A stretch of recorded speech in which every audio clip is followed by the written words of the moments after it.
Vamos entrar agora no assunto relacionado à programação funcional. O que é programação funcional? É um jeito de desenvolver um paradigma de programação, como por exemplo o orientado a objetos. Esse é um paradigma de programação também. Resumindo a programação funcional, já que não vamos nos aprofundar nela, é um paradigma onde você cria diversas funções puras e elas evitam compartilhar estado, dados mutáveis e efeitos colaterais. Por ser um outro paradigma, não significa que ele é o inverso do orientado a objetos. Mas então vamos falar de funções puras. O que elas são e como utilizar. Então o que é uma função pura? Ela é uma função determinística, ou seja, é uma função que ao receber os mesmos tipos de dados, ela vai sempre retornar os mesmos tipos de valores. Ela depende apenas dos argumentos que recebe para produzir o resultado. Por exemplo, aqui, se eu criar uma const soma, que vai receber aqui x, y e me devolve aqui x mais y. Essa função é uma função pura. Por quê? Ela recebe os argumentos, lida com eles e retorna um valor do mesmo tipo do valor dos argumentos recebidos. E ela depende somente dos argumentos dela aqui. Outra coisa é que uma função pura não tem efeitos colaterais.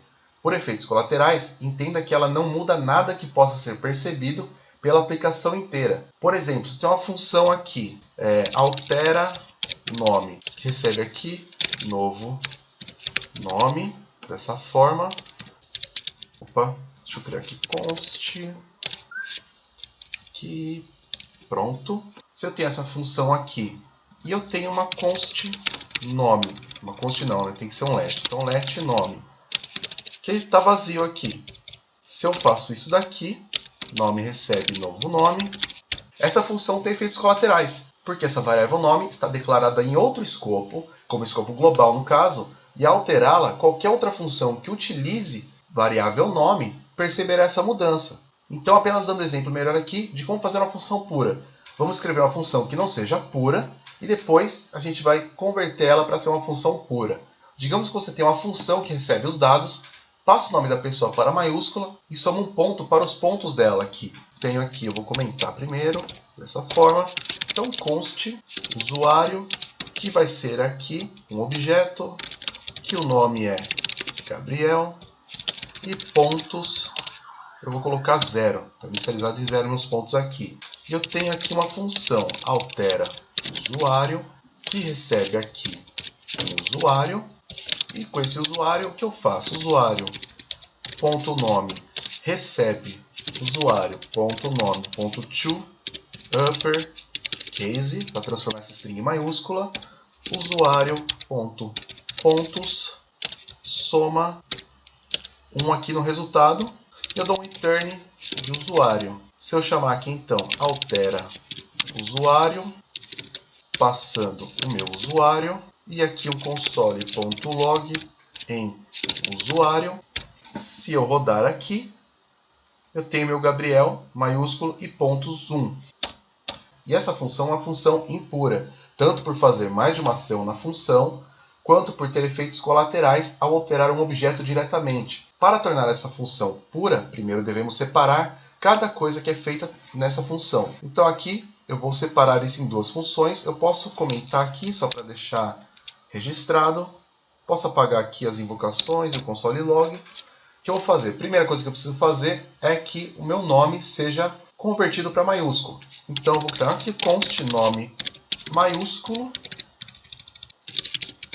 que vai receber aqui o meu nome. O que ele vai retornar aqui é o nome.to uppercase. Dessa forma. E agora eu vou incrementar os pontos também, que é outra coisa que eu preciso fazer. Então const incrementa pontos, recebe aqui os meus pontos e me retorna aqui pontos mais 1. Dessa forma aqui. E o que eu faço agora? Usuário.nome vai receber nome maiúsculo, passando aqui usuário.nome, e basicamente a mesma coisa para pontos aqui, então posso copiar, só que aqui eu vou passar pontos. Aqui é incrementa pontos e aqui usuário.pontos. Se eu der um console.log de usuário, Limpando e rodando aqui. Podemos ver que agora cada função faz apenas uma ação. Cada função recebe um valor e retorna algo do mesmo tipo do valor que ela recebeu. As propriedades não são alteradas diretamente no nosso objeto, não tem efeito colateral. Mas e por que utilizar funções puras? Uma das vantagens é a legibilidade. Quando você tem funções que causam efeitos colaterais, elas ficam mais difíceis de ler. Por exemplo, você está lendo uma função aqui e do nada ela chama outra função, passando o valor global. O resultado dela é diferente do que foi passado por argumento na primeira função e por aí vai. Elas são melhores de testar, pois como são determinísticas e fazem uma coisa só, para testar uma função basta chamar essa função de qualquer lugar e passar os argumentos necessários. E também para reuso de código é ótimo também, pois você poderia ter um serviço, um módulo separado, contendo só as funções e importar elas em qualquer lugar para ser utilizado. Então essa foi a nossa aula sobre funções puras e efeitos colaterais.